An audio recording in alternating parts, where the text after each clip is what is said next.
Hello everyone, welcome to my poster presentation. My name is Zhou from Missouri University of Science and Technology. Okay, now I'm gonna give a brief introduction of my poster on formed fire-resistant coating materials.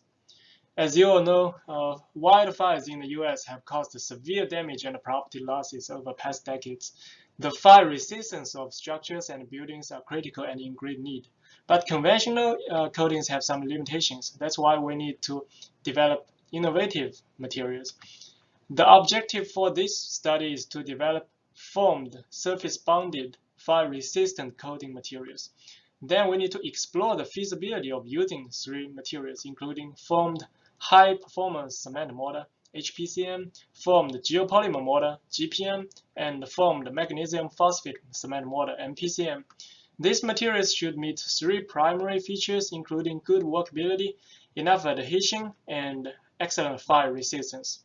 So first, three materials were developed as formed HPCM, formed GPM, and formed MPCM. The foam content was set at 0%, 10%, 30%, and 50% by volume for each of them. So three materials, or each at four different foam content levels. So there were 12 materials in total. Then experimental tests were conducted for all these 12 materials. Workability, setting time, and compressive strength tests. Slip resistance, cohesiveness, and adhesiveness tests were conducted using image processing technology. So mortar was first sprayed onto a vertically placed wood surface. The sprayed mortar area on the surface were accurately recorded by a camera through time, and then identified by MATLAB software. The rebound is defined as a portion of the sprayed material that did not adhere to the wood surface. It can be used to estimate the adhesiveness of the mortar. Build-up thickness is the maximum thickness that can be built up on the surface. So the greater the build-up thickness is, the better cohesiveness is. And then thermal conductivity test and fire resistance test were conducted. For fire resistance test, cylindrical specimens were exposed to elevated temperature. Also, the heat transfer rate were also determined by using optical fiber. Okay, as you can see here, these three figures are from flow table of flow value, setting time, and compressive strength test. There are two lines. The upper one is the upper limit, and the lower one is the lower limit. The values fall between these two lines means this material met the construction requirement. So after this three tests, we know that when foam contents were less than 30%, all formed material met the requirement. For slip resistance test, the image processing technology was used. As you can see, this is an example of using MATLAB for image processing.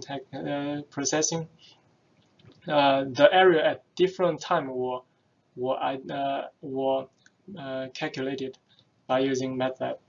Then the spray area expansion ratio can be calculated by dividing the area at certain time to the area at 0 second. This is the result of spray area expansion ratio through time. The requirement of area ratio change is less than 1.4 at 10 seconds. Therefore, only 50% MPCM, HPCM, and 50% from MPCM didn't meet the requirement. Then three more tests were conducted: cohesiveness test, cohesiveness, adhesiveness, thermal conductivity. These three measurements all decreased when foam increased. So after all these tests, the material passed all these tests, which means they met all the requirements, were selected for further fire resistance test.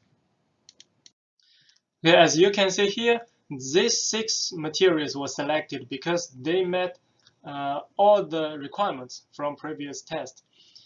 As you can see, after heating, formed materials all had better shape than their non-formed materials.